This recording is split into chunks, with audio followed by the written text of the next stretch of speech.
Hello दोस्तों, आप सभी का स्वागत करता हूँ अपने यूट्यूब चैनल पे। आज हम जो देख रहे थे ये वाला जो भारत नेशनल कंपनी की स्थापना, इसका सेकेंड पार्ट है। इसके आगे हम देखेंगे। हमने देखा था कि जो बंगाल का नवाब अलीवर्दी खां था, उसकी मृत्यु के बाद सिराजुद्दौला बना। तो सिराजुद्दौला को रोकने के लिए उन्होंने क्या किया, मीर जाफ़र को अपने मिला दिया और प्लासी का युद्ध हुआ। फिर उसके बाद जब मीर जाफ़र को बंगाल का अंग्रेज़ों ने नवाब बना दिया, उसे बहुत सारा धन व्यापार लूटा।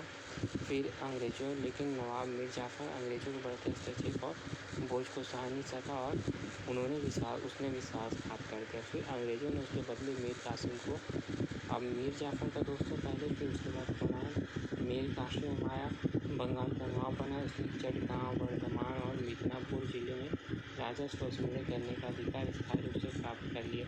साथ ही बहुत पैसा भी प्राप्त हुआ। मीर कासिम भी ज़्यादा दिनों तक इस आर्थिक पाबंदियों को उठा नहीं सका और नवाब मीर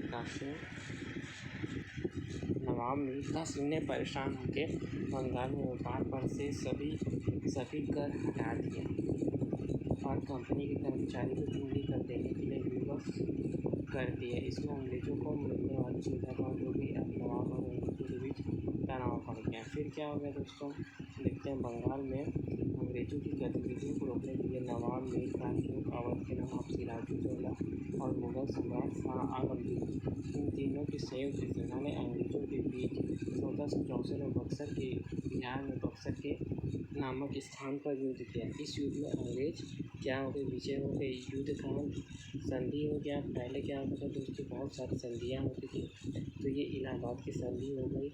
इस तरह प्लासी के युद्ध में अंग्रेज़ों युद्ध के अधूरे कार्य को बक्सर के युद्ध में पूर्ण कर दिया। अब जो प्लासी के युद्ध में जो बचा हुआ था वो कार्य सब इसमें पूर्ण हो गया। डॉली ने पूछा, गुरुजी वह कैसे? गुरुजी ने बताया कि अंग्रेज़ों ने सिराजुद्दौला को पुनः अवध का नवाब बना दिया।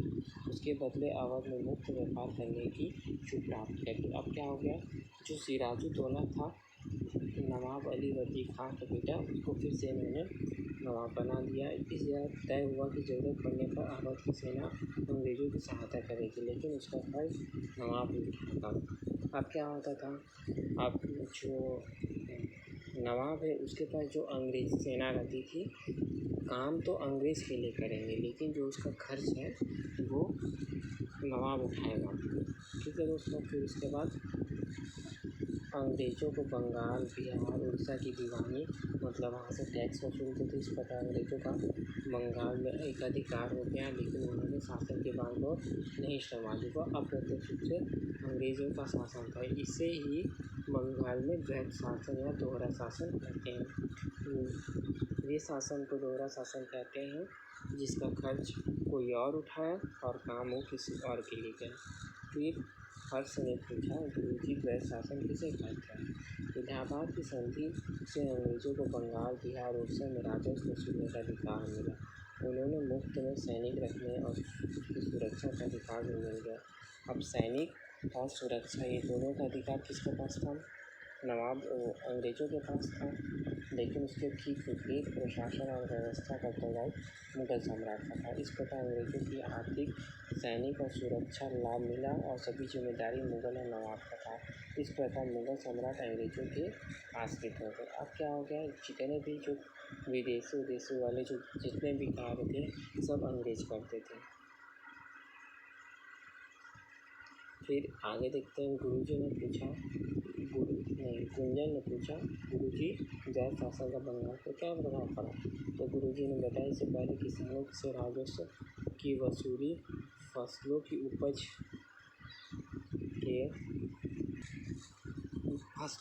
के आधार पर की जाती थी। अब अंग्रेज भूमि के नाप के आधार पर लगान वसूलने लगे। कम खर्च में लगान वसूलने और कंपनी के लिए सालाना एक निश्चित आय प्राप्त करने के उद्देश्य से उन्होंने लगान को ठेके पर शुरू किया। अब जनता से ठेकेदार मनमानी वसूलने लगते थे और उसमें से एक निश्चित मात्रा अंग्रेज को दे देते थे। इस प्रकार ठेकेदार कंपनी के कर्मचारियों ने बंगाल में किसानों का बहुत शोषण किया। अब क्या हो गया, जो ठेकेदार थे वो ज़्यादा मात्रा में किसानों से पैसा वसूलते थे और एक निश्चित पैसा अंग्रेज को दे देते थे, बाकी को अपने पास रख लेते थे। 1770 में बंगाल में अकाल पड़ा। ठेकेदार किसानों से लगान वसूलते रहे।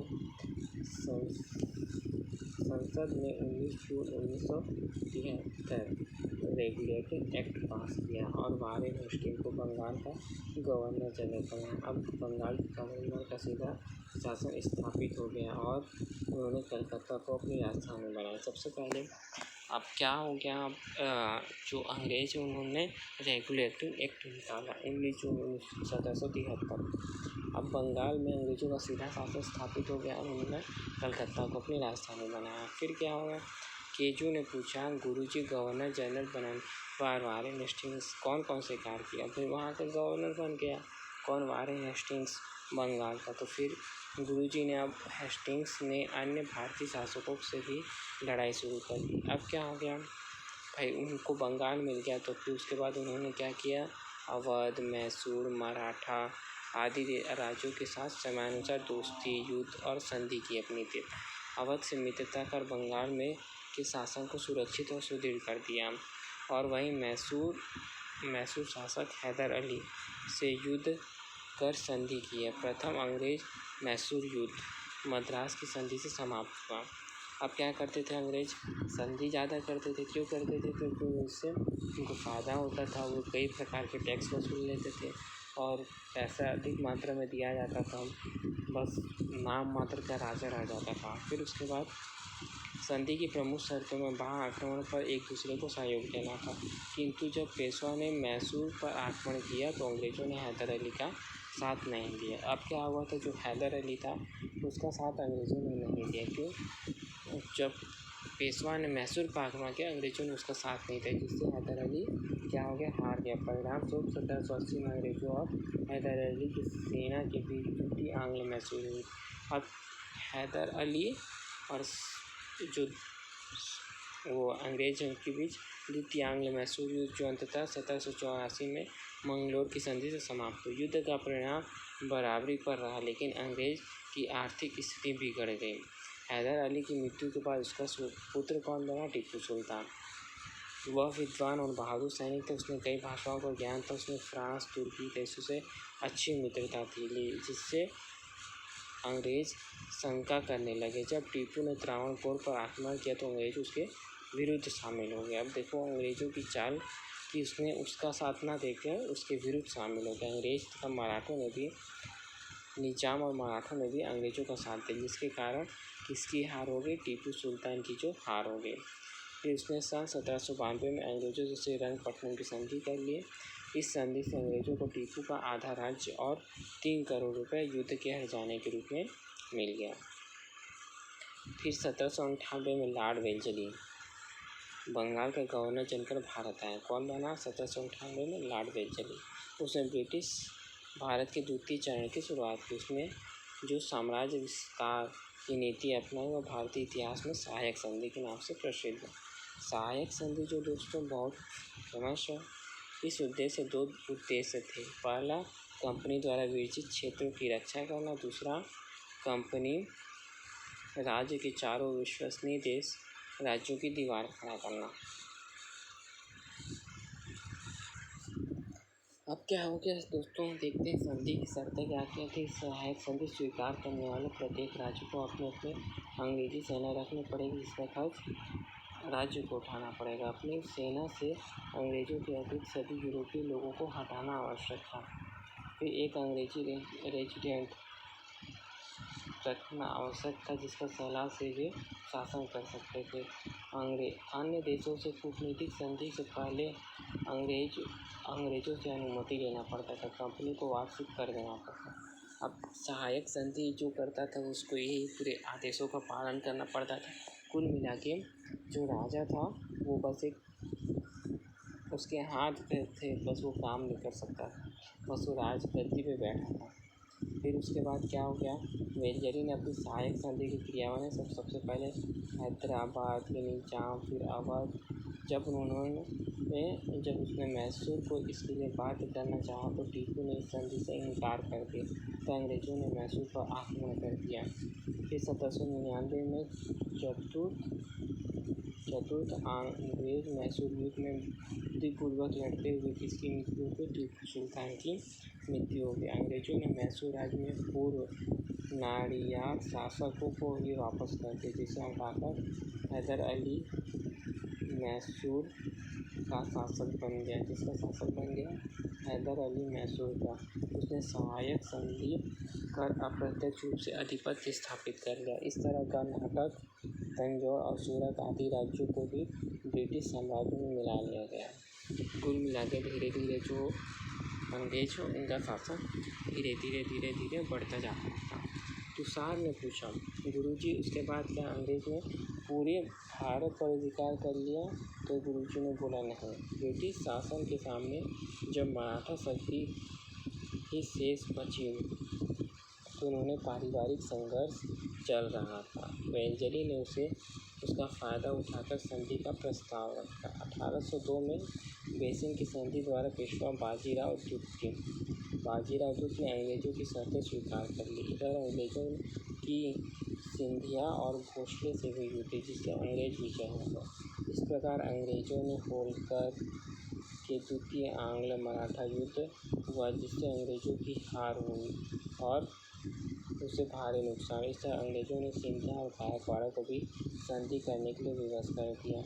आर्यों ने पूछा, गुरुजी क्या सभी राज्य ने उनसे इस तरह संधि कर ली? गुरुजी ने कहा, नहीं, ऐसी बात नहीं है। इस अपमानजनक संधियों के कारण मराठों का स्वाभिमान पुनः जागने लग गया। अब देखो, जो बाजीराव द्वितीय है उसने तो अंग्रेज़ों के साथ संधि कर ली, लेकिन फिर उसके बाद जो मराठा थे उन्होंने पुनः स्वाभिमान की भावना जगने लगी और फिर अंतिम और निर्णायक युद्ध लड़ने के लिए तत्पर थे। फलतः चौथा आंग्ल मतलब अंग्रेज मराठा युद्ध हुआ। 1817 से 1818 प्रारंभ हुआ। इस युद्ध में पेशवा होलकर और भोसले की संयुक्त सेना को पराजय का सामना करना पड़ा और मराठा शक्ति का अंत हुआ। फिर उसके बाद फ्रांसीसी रोडन हेस्टिंग्स और विलियम बेंटिक बंगाल के गवर्नर जनरल भारत आए। इन्होंने युद्ध के सुधारवादी और आर्थिक विकास की नीति के साथ शासन प्रारंभ किया। आगे देखते हैं कि अरबाज ने पूछा, गुरुजी आर्थिक और सामाजिक विकास की नीति को समझाइए। तो गुरुजी ने विलियम बेंटिक की गणना सुधारक गवर्नर जनरल के रूप में की जा रही थी। वह युद्ध के बदले शांति के अनुयायी थे। निरंतर युद्ध में रहने से कंपनी की आर्थिक स्थिति बहुत बिगड़ चुकी थी, जिसे सुधारने के लिए विलियम बेंटिक ने विशेष ध्यान दिया। उन्होंने सैनिकों की संख्या और प्रशासनिक व्यवस्था में कमी लाई और उसके उच्च पद पर भारतीय अधिकारियों की नियुक्ति की। राजस्व वसूलने के लिए उन्होंने टोड़ों मत की बंदोबस्त व्यवस्था को अपनाया और 30 वर्षों के लिए लगान निश्चित करवाया। उसने सामाजिक सुधार में विशेष ध्यान दिया और प्रमुख सामाजिक कुरीतियों जैसे सती प्रथा, बाल विवाह, बाल हत्या, नर बलि प्रथा आदि पर रोक लगाने संबंधी कठोर कानून बनाए। उसने जो सती प्रथा है, मतलब जिसका पति जो मर गया था उसके साथ बहुत बेकार व्यवहार किया जाता था। बाल विवाह मतलब बच्चे में ही उसका विवाह कर दे, बाल हत्या हो जाती थी, नर बलि हो जाता था, पशुओं की बलि दी जाती थी। इस सब प्रथा पर क्या किया उसने रोक लगाया। अंग्रेजी भाषा को शिक्षा का माध्यम बनाया। उन्होंने कलकत्ता में मेडिकल कॉलेज की स्थापना की। सन 1831 में एक कानून पास करवाया जिन्हें भारतीय के कुछ पदों पर नियुक्त की जा सके। उसने राष्ट्रीय राजमार्गों की स्थापना की। सन 1818 तक मराठों का पतन होने के साथ अंग्रेजों का अधिकार पंजाब और सिंध प्रांतों को छोड़कर लगभग संपूर्ण भारत पर हो गया। कहाँ पंजाब और सिंध। अब तक भारत में कंपनी के सभी विरोध समाप्त हो चुके थे, इसलिए कंपनी को प्रशासनिक सुधारों की ओर ध्यान देने के आवश्यक थे। इस दिनों यूरोप में इंग्लैंड और रूस के बीच तनाव चल रहा था। किसके बीच? यूरोप और इंग्लैंड के बीच। यूरोप में इंग्लैंड और रूस के बीच, है ना। तो अंग्रेज़ों को डर था कि रूस अफ़गानिस्तान के माध्यम से भारत पर आक्रमण कर सकता है। तो भारत का सिंध प्रांत अफ़गानिस्तान से लगा हुआ था। वहाँ की अमीर को सहायक संधि के लिए बाध्य किया गया और अंततः सिंध को अधिकार कर लिया। इस तरह पंजाब राज्य भी रणजीत सिंह जो पंजाब के कौन थे, रणजीत सिंह ने नेतृत्व में काफ़ी शक्तिशाली थे। उनकी मृत्यु के बाद अंग्रेज़ों ने पंजाब पर आक्रमण कर दिया और 1849 में अधिकार कर लिया। उसी समय लॉर्ड डलहौजी भारत के गवर्नर जनरल बने। ने अन्यायपूर्ण तरीके से देश के राज्यों को परेशान किया। उन्होंने 3 अव्यावहारिक नीतियाँ बनाकर उनका पालन करने के लिए देशी राज्यों को बाध्य किया, जिसे भारतीय इतिहास में डलहौजी की हड़प नीति कही जाती है। सबसे पहला चीज़, जिसकी संतान नहीं वो किसी पुत्र को गोद नहीं ले सकता। कुशासन के आधार पर देशी राजाओं को हटाकर उसके राज्य पर अधिकार कर लिया और युद्ध द्वारा देशी राज्यों को अधिकार कर लिया। ये सब डलहौजी की हड़प नीति थी। अब देखो डलहौजी ने अपनी नीति के अनुसार सतारा, जयपुर, झांसी, नागपुर आदि राज्यों को अंग्रेज साम्राज्य में मिला लिया। इस तरह उन्होंने अपनी दूसरी नीति के अनुसार अवध को अपना अधिकार कर लिया। उसने युद्ध के द्वारा पंजाब को भी अंग्रेजी साम्राज्य में मिला लिया। लॉर्ड डलहौजी ने शासनकाल में कुछ प्रशासनिक सुधार भी किए, जिससे डाक टाल की स्थापना, कमिश्नरी प्रणाली, परिवहन और संचार के क्षेत्रों में सुधार। अब देखो दोस्तों क्या सबसे पहले उसकी उन्होंने एक तो सहायक संधि की और डलहौजी की हड़प नीति। इसके थ्रू उन्होंने बहुत सारे जगह पे अधिकार कर लिया। लॉर्ड डलहौजी के शासनकाल में कुछ प्रशासनिक सुधार भी हुए, जैसे पोस्ट एक जगह से दूसरी जगह तक चिट्ठी पहुंचाने का, कमिश्नरी प्रणाली, परिवहन, आने जाने के संचार की सुविधा, बातचीत करने की सुविधा को उसने मजबूत किया। शिक्षा आयोग का गठन किया। गठन प्रमुख है। भारत में पहली रेल 1853 से मुंबई से थाने के बीच में चली। पहली रेल कहाँ तक चली? मुंबई से थाने के बीच में। यद्यपि इन सुधारों के पीछे अंग्रेजों ने अपना स्वार्थ था, उन्होंने अपने विजित राज्यों में प्रशासनिक नियंत्रण स्थापित करने में मदद की। इसके अतिरिक्त कच्चा माल इकट्ठा करने और तैयार भेजने सुविधा होने लगी, लेकिन इसके परिणाम स्वरूप भारत का भी विकास हुआ। डलहौजी की हड़प नीति के परिणाम स्वरूप भारत में देशी राज्यों में असंतोष व्याप्त हो गया। तो बहुत सारे असंतोष थे। सन 1857 में आंदोलन के कारण सन 1857 का जो आंदोलन हुआ था, इसके प्रमुख कारण थे। इसके बाद हमें अगले अध्याय में विस्तार से पढ़ेंगे। ठीक है दोस्तों, थैंक यू, धन्यवाद।